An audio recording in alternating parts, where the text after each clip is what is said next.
Hello everybody and welcome back to another video. Today I'm watching How You Believed the Oldest Lie in Nature by Casual Geographic. This video is about hyenas. Now, I don't know much about hyenas other than they can be pretty scary. I've seen multiple stories of hyenas eating people alive, so yeah, not a good look. But I'm assuming those are just the exceptions.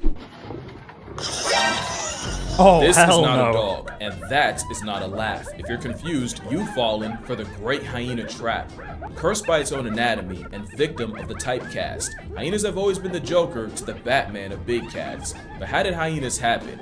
How did they evolve to that? How did the Serengeti get an uncanny, killer false laugh track? Was everything you got wrong about them? Yes, including that. The ultimate predator profile, for which I'm sorry? no one asked about them. Yes. Oh, hell no. Including that, the ultimate predator profile for which no one asked. Hyenas aren't dogs. If you take one thing from this video, well, that much please is let it be obvious. that. But they aren't cats either. That's another thing people say. And if you give me 60 seconds, I'll make sure you never make that mistake again. Okay, so here How could you compare them hyenas to and cats? dogs are on the complete opposite sides of order Carnivora. They're not even close to being related. Nature double dipping on the dog idea is just convergent evolution. Give enough animals the same test and eventually you'll get close to the same answers. Best example, New World and Old World vultures are nowhere near related. It's just that the concept of a flying garbage disposal was so nice, nature did them twice. So yeah, hyenas are on the cat side of Carnivora, and suborder named Feliformia literally classifies them as cat-like predators. But saying hyenas are in the cat family is like saying walruses are in the dog family. Not the same. It's not the same. It's not the same, papi. Hyenas aren't in the cat family, they are their own family, and Hyenaday's closest relative is the mongoose mafia. The same way the dog half of Carnivora has Napoleon complex crash outs and the raged weasels of mustelids, the cat half has mongooses like meerkats. And hyenas are essentially oppressive marathon running steroid meerkats. Take that meerkat fact, put it in your pocket, and hold on to it. We will get back to that. But yeah, hyenas are not dogs. Told you. Not to mention, they're more meerkat than real cat. And if you were today years old when you realized hyenas are nothing canine, well, that's just part of the personal bias you didn't know you had. Not only am I gonna correct all the ways your childhood lied about hyenas, I'm gonna make you like hyenas by— I would not be walking around them like that. Even if they're not, like, a very dangerous animal, any wild animal can become dangerous just completely out of the blue. If they perceive you as a threat and they decide to attack instead of run away, might not end well for you. At the end of this video, and if you don't, feel free to unsubscribe. But first, let's talk about how hyenas got here, because that lore is just as important. Hyenas started as these small, non-imposing imitation civets that would have also climbed. They would have been like the cat version of raccoons. Eventually, nature would revoke their tree climbing privileges, but in return, make them bigger and tankier. Then they went through an evolutionary divorce where the hyenas diverged between the even more dog-like hyenas and the famous bone-crushing hyenas. The dog hyenas didn't fare too well. They got their evolutionary chain snatched by actual canines. The only dog-like hyena left is the aardwolf. The bone crushers fared a lot better because their bite gave them access to food no one else had. They were the only mammals that could chew through solid bone. Whether it was a zebra's lower jaw or a rhinoceros's kneecap, these scavengers on steroids could find calories in anything, even other animals' teeth. The bone crushers would diverge into the striped and brown hyena. But millions of years before, a different version already diverged. One that was so strong they realized, I don't have to wait for death, I can just deliver it.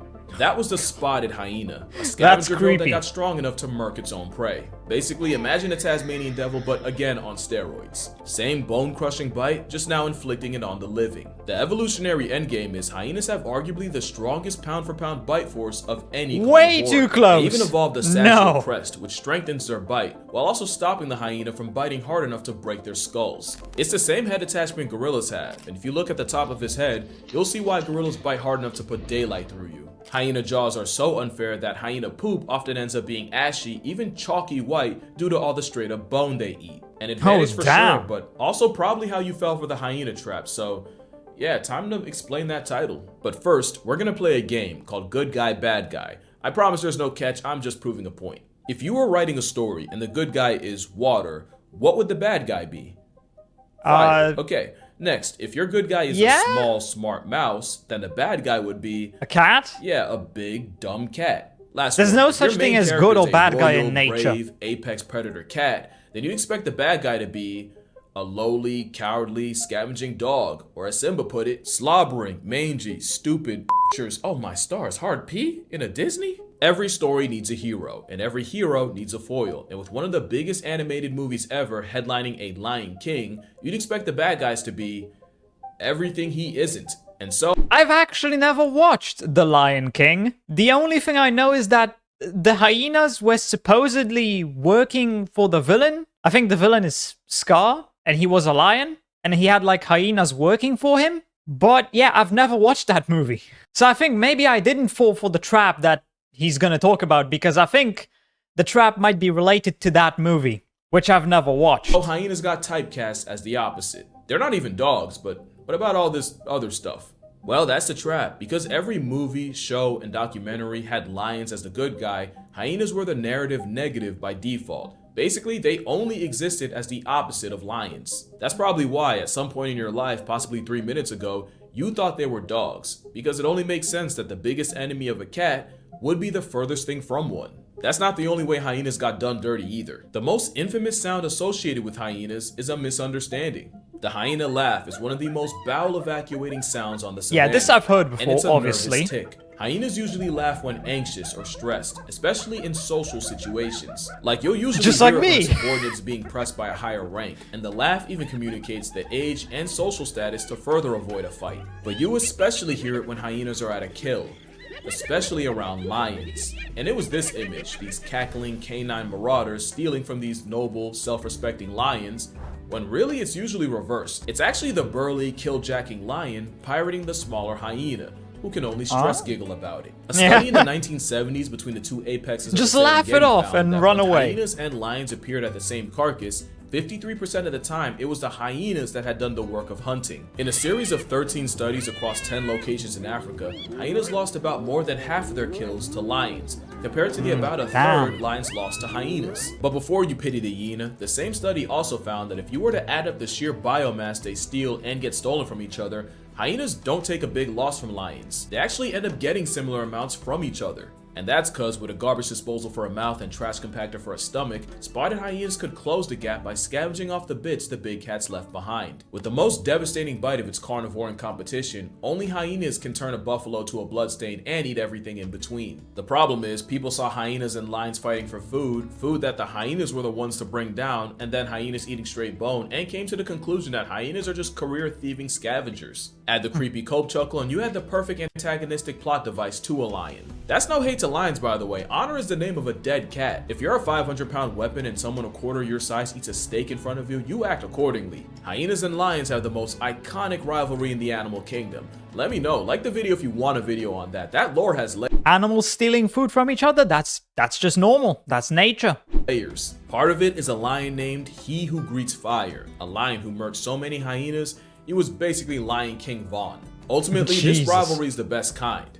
Balanced, and what one side takes eventually evens itself out. Simba still had no business fixing his mouth to use that word, especially when talking about the most dominant predator in Africa.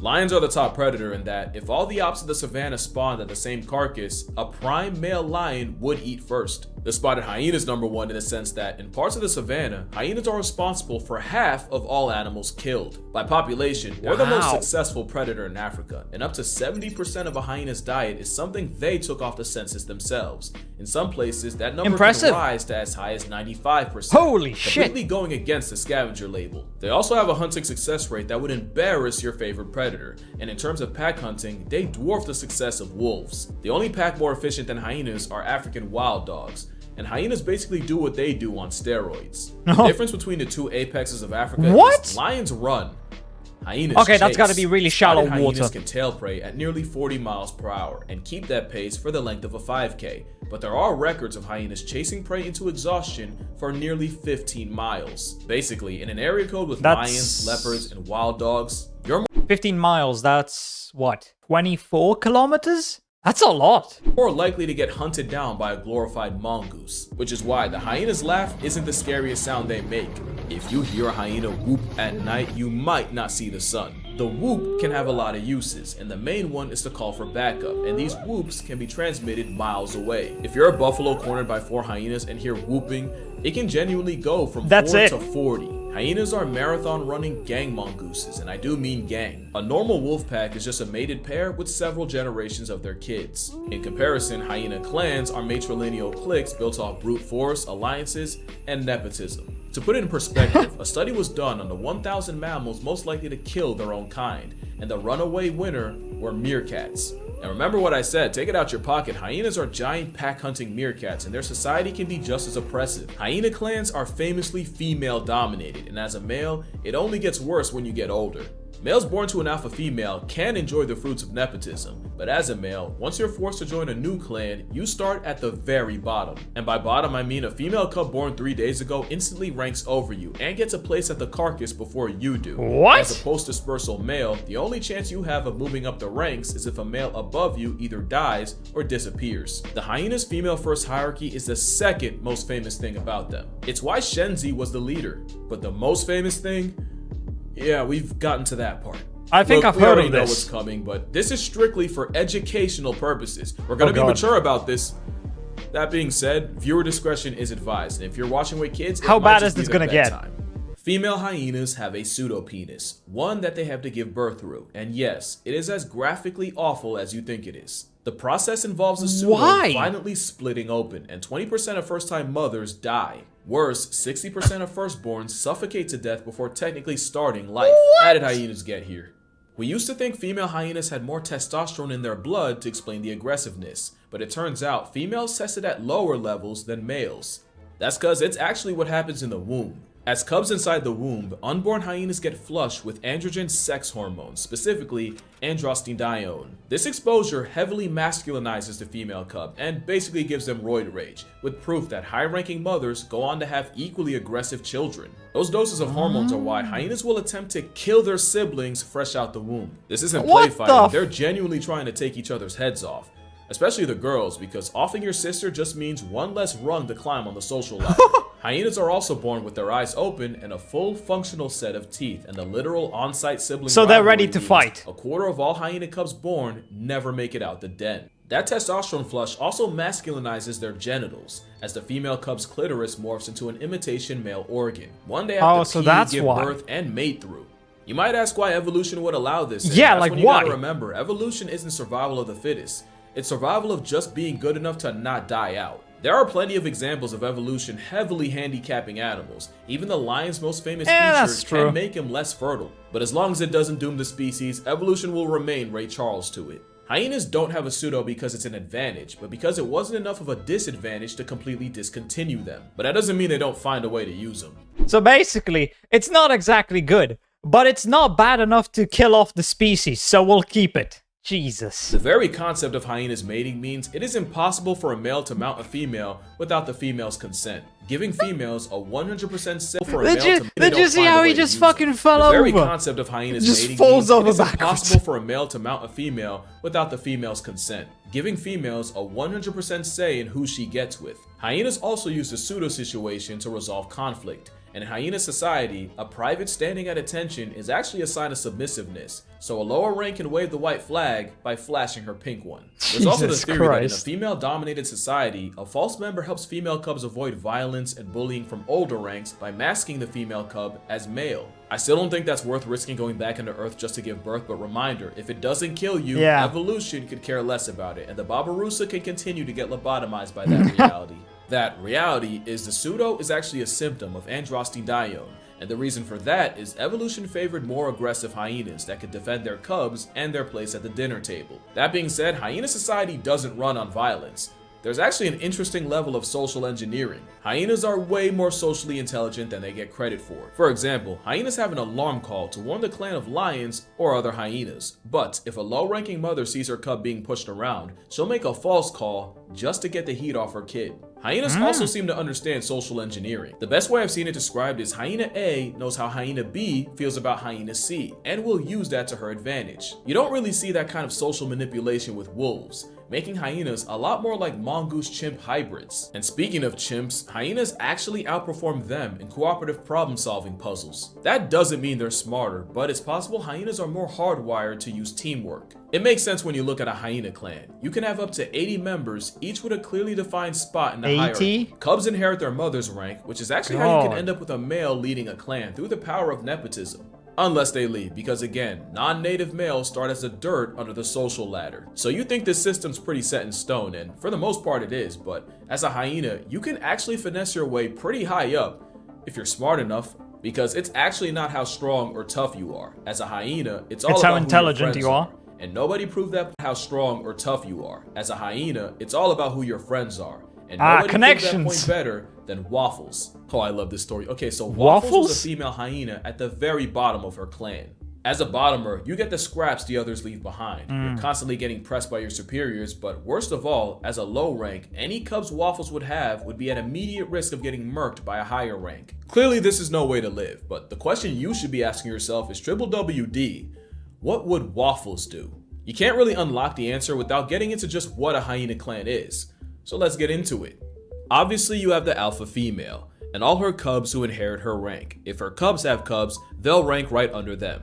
This whole block would be called a matrilineal group, and a hyena clan is made of multiple matrilineals. Hyena nepotism means the weakest member of the strongest matrilineal group ranks over the strongest member of the second strongest group. And remember, if you're a male, you get to enjoy that nepotism so long as you're born into the right group. Until you have to find a new clan, which they might choose not to do because, again, any new males join at the very bottom of the hierarchy, with the only chance of any upward mobility being after a superior male dies or disperses. But it's normally a highly rigid system with very little chance of promotion. Unless you're Waffles. Because lower ranks can challenge higher ranks for their status, and those challenges aren't what you think they are, because hyenas are good at math. Instead of ripping each other apart and possibly putting both hyenas out of commission, a challenge looks more like a lower rank, posturing and confronting a higher rank with her social network of friends behind her. If the challenged senses that the challenger has managed to rally more support than she can match, she'll often just submit and surrender her rank, allowing the challenger to move up. And that's what Waffles did. So you just gotta get some friends, Watched her systematically befriend fellow bottomers, creating alliances and buffing her social cachet. And when it became time for her to confront her superiors, Waffles' social game meant that she was able to win the match without actually having to throw down. Waffles wasn't the strongest, and definitely not the meanest, but by using the power of friendship, she rapidly rose up the rigid the power of ranks, friendship, she Jesus Christ. To overthrow the clan's matriarch. In the course of just 1 year, Waffles went from a bottom feeder to the leader of the clan, and most importantly, she had earned her future cubs an infinitely better chance at life. But then something interesting happened. Even as the new matriarch, Waffles never forgot her day ones and was exceptionally friendly with the bottom tiers of the clan. Maybe her soft spot for low ranks was from her time as one. She'd do things like share food, help groom, and at one point she even shared a den with a lower. Looking at this, you can really make a lot of comparisons to humans, because the majority of systems are just set in stone with some people who are just straight up above others. But then there is sometimes that one lucky one which manages to push through to the top somehow. Rank. And let me remind you that another matriarch would have murked the subordinates' cubs, yet Waffles was sharing a crib with them. In fact, Waffles' best friend would actually be the second lowest rank in the clan, making Waffles even more of an anomaly. Waffles went from a peasant with no prospects to a leader with a legacy of syrup. Because obviously, with a name like Waffles, your children are gonna have names like Aunt Jemima, Mrs. Buttersworth, Log Cabin, Hungry Jack. Of course, nothing worth having is easy to keep, and after several years as leader, Waffles was slowly dethroned in the Syrup Rebellion. But the hyena that took the reins was Waffles' granddaughter, Soup, ensuring that the Syrup lineage remains at the top of the North clan. It also means Waffles' descendants get a much better start to life than she ever did, and as a hyena and a mother, that's all she ever wanted. And on that note, that's gonna do it for this video, except for one thing, and I'm just gonna apologize right now. Yeah, it's a thirst trap, but it's a thirst trap for turtles. My birthday just passed, you can still wish me a happy one, but in an exercise of free will, I figured I could just get 2 birds with 1 stone. I could post a picture that, like, let's be real, I was gonna post anyway. I average like 2.3 thirst traps a year, but also help turtles in the process. So I set up 3 GoFundMes for 3 turtle organizations I believe in. Sea Turtle Conservancy is the world's oldest sea turtle research group, and its work in Tortuguero, Costa Rica, shout out to Costa Rica, is the longest running sea turtle project on Earth. Sea Turtle Recovery is the only long-term rehabilitation facility for sea turtles in my home state of New Jersey. And Turtle Survival Alliance is the gold standard for the conservation of turtles and tortoises. Link will be in the description if you'd like to donate to any of these. I've already given $500 to each, but I will add an additional $5,000 to whichever fundraiser raises the most. This isn't sponsored, by the way. Again, it's just free will. So basically the 5,000 is guaranteed. And that forehead and help me save some turtles. But that's gonna do it for this video. Drink water, hug your mother. May you win every hyena debate from now on. Hug your father, and I'ma see y'all in the next one. Winning hyena debates, well, that's difficult because many people don't really care about the facts. They are rooted in their beliefs. So you're not gonna be winning any arguments with people who hate hyenas. I'm not really sure what to add here, other than you should respect every animal, because they can mess you up in one way or another. I also didn't know that the weird laughing sound was something they made when they're anxious. I didn't think it was related to anything. I believed it was just a sound they made. That's it. Yeah, I don't really have anything else to add here, so I hope you enjoyed this video. If you did, please consider subscribing and leaving a like. If you want to see more reactions, check out this video right here. And with that, I hope I'll see you in the next video.